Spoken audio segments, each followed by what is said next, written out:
guys are all Michigan fans, aren't you? Hell yeah. Let's talk about Tressel.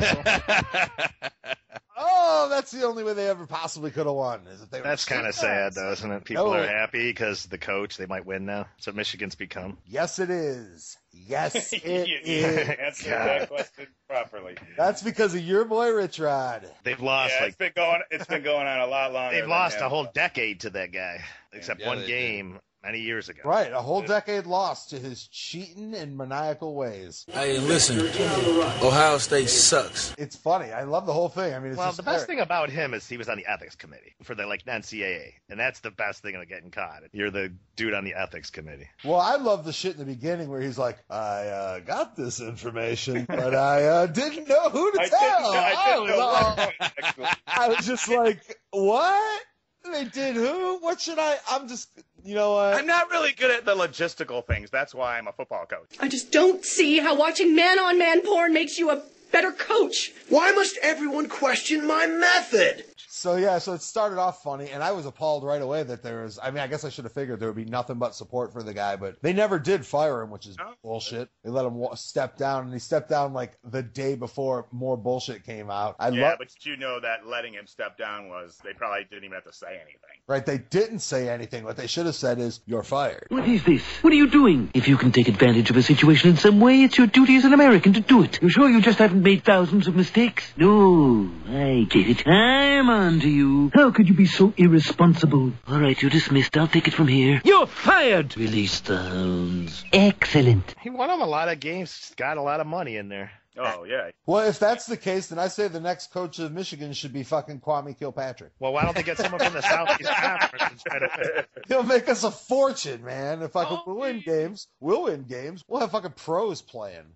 Tom Brady, you came out when you were a junior. You want to come back and finish your eligibility? Right.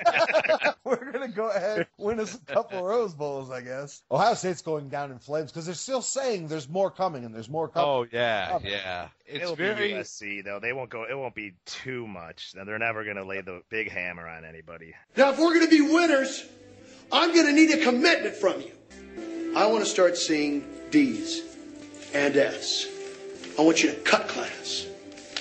I want academic probation. When I walk in that locker room, I want to smell reefer. I want phone calls in the middle of the night to bail you horn dogs out of jail. I want felonies, lawsuits, sexual harassment allegations. Yeah, you're talking about SMU? They'll never do that to another program ever. But they again. won't. No, I mean, look what it did. But they did take away like 30 scholarships from USC, which 30 is a big number. I mean, that's yeah.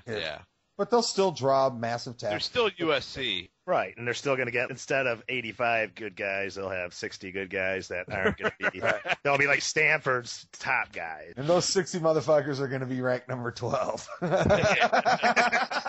One of the trustees for the school says the cracks here weren't really cracks in rules and procedures. He said they were cracks in a value system. So that's just one of the trustees saying Tressel was all fucked up. He was winning because he was cheating from day one. He didn't care what he had to do. Obviously, they had his back because listen to this. Some booster, he's like, I don't think we have a lot of soul searching to do at all. We have a lot of heart celebrating to do for the good that this university does. Like, that's fantastic. That's why they can cultivate for a 10-year stretch, essentially, program that's violating all these rules, and no one does anything about it because it takes an independent party like an ESPN or some reporter or something like that to find it all out because there is high-level people covering it all up. I mean, they don't want it to get out, so it doesn't get out, and they get pissed when it does. And when they do, what do they say? Oh, we didn't know he was doing it? No, they say, he's a great guy, a great coach. We back our coach. We didn't do anything wrong. They buy players all the time, and then the coaches either plead ignorant or, they isolate them so they have plausible deniability. How come North Carolina football, not basketball, football has more allegations against them, but yet no one cares because they have a shitty football team? They have more trouble than Ohio State, the stuff that they're talking about them. There's many allegations against them. Thanks a lot, you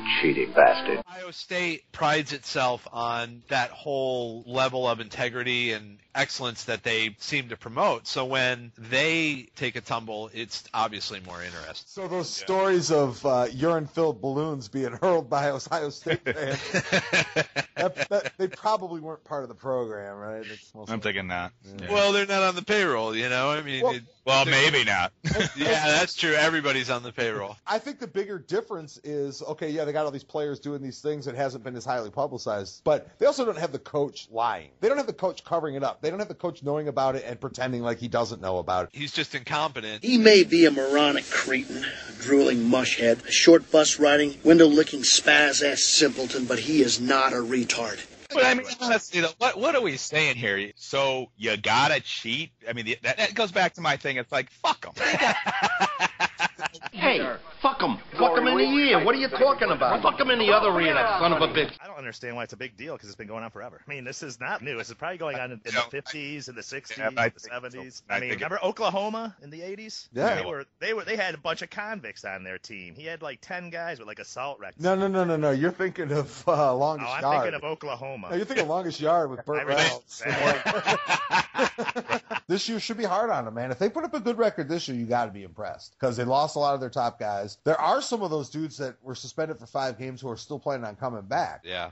Everyone but but Pryor. So, and I love how they're pinning everything on Pryor now. I think that's hysterical. Yeah, it's the dumb kid's fault. The best thing I've heard on this yet is Maurice Claret coming out going, "That damn Pryor kid, he was crooked from the start." He came out and said some shit in support of Ohio State. Yeah. I'm disappointed being down here with all these SEC teams and having buddies that are all Florida, Miami fans. I've always looked at the programs down here as dirty. You know what I mean? And it was always like, well, at least the Big Ten, they worry about graduation rates and they run clean programs. But you could still go with, well, all the arrests under Urban Meyer at Florida. Wait a year or two because Auburn is going to get slammed. They're going to get the same thing because Newton is ineligible. It's going to turn out that way, and you watch. Yeah. Now, can you believe it?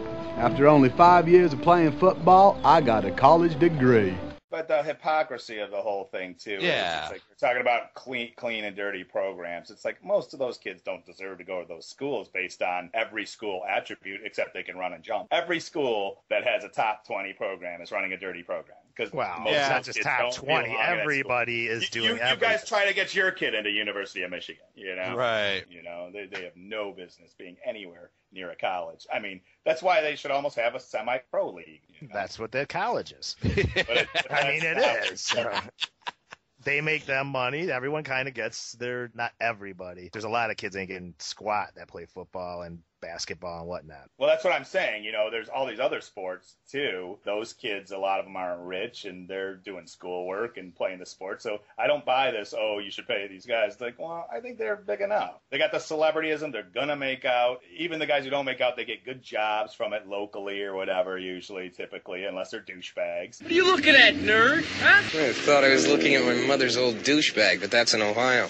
Kids that are just not student athletes, but just students, yeah, they've got it hard and there's no denying it. And there's a lot of them are scraping by trying to find out how to pay for it. They're going to come out of there with massive debt. Everybody knows it. It's the college experience in the United States. That's how it goes. But the student athletes are slaves and they are being exploited. And actually the slaves probably had it a little better than the current student athletes in college. Exactly my point. I'm kind of tired of it. Half of them are scumbags. They got more opportunities than any of us will ever get. You mean they can't tough it out for a couple years and just go to school and be a celebrity? Oh, yeah, that's horrible. Rough. Right. I understand they're making the school a lot of money, but it's still a fucking school. Those schools make way more money from all of us parents than they do from college football. Sorry. Anybody who thinks differently is fucking nuts. Go look at tuition that the 40,000 parents are paying. Well, we need a modern-day Lincoln to free those slaves, man, because it's just wrong. It's just wrong. The top, 3% go on to the pros, and what happens there? More slavery. No, that's when the slavery gets really bad. Right, that's when they're totally oppressed, and if anything, they should be compensating them when they get to the pros, and they don't do that, so it's just... Well, and it's solidarity, and you have to have a union. That's why Brady makes $40 million, and some lineman makes, $400,000. That's a union, that's how it works. Come on, my brothers, we're going on strike. I mean, everything about it is so hypocritical. It's like, you guys don't have a union. I mean, it's everything but that. We're staying on strike until they promise to make my $40 million $60 million. Let's walk, brothers. I wish I was in a union. That sounds like it would be fun. Solidarity. We'd be in this third day of the best contract we ever signed. I'd be all And it's not like you can like get on board with the owners either. Yes, you poor guys are being oppressed. Right. I mean, the whole thing is just like it's such bad taste right now. With Bullshit. If they strike, I will no longer watch the NFL ever again. Yeah, but remember, they're not striking. The owners are keeping them out. Right. Well, Yeah, and that's the thing. That's Both a totally sides, different thing. Both sides are horrid. Because Yeah. it's a long time to do what you're doing. You're making billions and you're making millions. You know, keep it going. You guys can live your lavish lifestyles. Fucking play football. Well, the problem too is everything you hear now that comes from either side is just a ploy. So what did I hear the other day? They're like, "Oh, they're making plans for an 8-game schedule." That's to get the fans all hyped up and go, "An 8-game schedule, unacceptable. This is bullshit." Yes, but standing out here yelling "rabble, rabble, rabble" isn't going to help anything. You know, it's going to put more pressure on the players to fucking, settle. It's just. Well, they're saying they're talking because the owners who aren't the big doggers are kind of like, no, we need to make money. They're talking about losing $1 billion in preseason. So you think they want to do that, these guys? Think about it. Who's really going to be affected? All the normal schmoes who work, the vendors at the stadiums. will be. Yeah. Oh, yeah, right. definitely. It's going to destroy them when these fucking athletes get on there with a 3-inch diamond in their ear and tell you, that they're under slavery. And then the owner, who you see pull up in a Lear jet, is telling you how, well, my employees aren't going to run my company. And, it's like, we really sympathize with all you motherfuckers. Now, you know what? And all that may be true, like the vendors and the surrounding like bars and restaurants, all those people take a hit. But as usual, the one that takes the biggest hit in all these things, other than the Negro, who always takes the biggest hit on everything no matter what it is me. So more than all those people, I am directly affected. And that makes it unacceptable. Get your ass out there and play. I don't want to hear any more bullshit. Lance and I being so into college, to me, I watch more Saturday and watch highlights on Sunday of it. No, they'll slide games over on Sunday if there's no Probably, NFL. Don't let it fool you. They'll have some Alabama LSUs on Sundays. Typical fascist talk. I know. It is. I know it doesn't affect me much. I don't really give a shit too much. I mean, I'm telling you, the Saturday Sunday thing's almost like communists and Republicans.